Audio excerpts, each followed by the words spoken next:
Hey friends, welcome to my kitchen. Welcome back to Tasty Treat Friday. It's Elizabeth.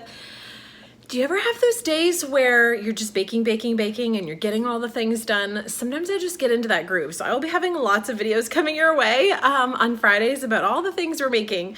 But today we're gonna make orange cream popsicles. This recipe is one of my favorites. It is so good, it is so refreshing, simple, clean ingredients. Your kids will love it.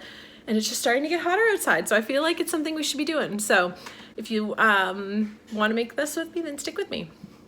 All right, what you're gonna need for this recipe is a half a cup of organic Greek yogurt, a quarter cup of heavy whipping cream, 2 tablespoons of honey. You're gonna need a little bit, like a dash of vanilla, half a cup of orange juice, and then you're gonna need your freezer mold, and I will show you, let me grab it here. What I'm using are my Mickey Popsicles.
Thanks guys for watching. I will see you in the next one. Bye.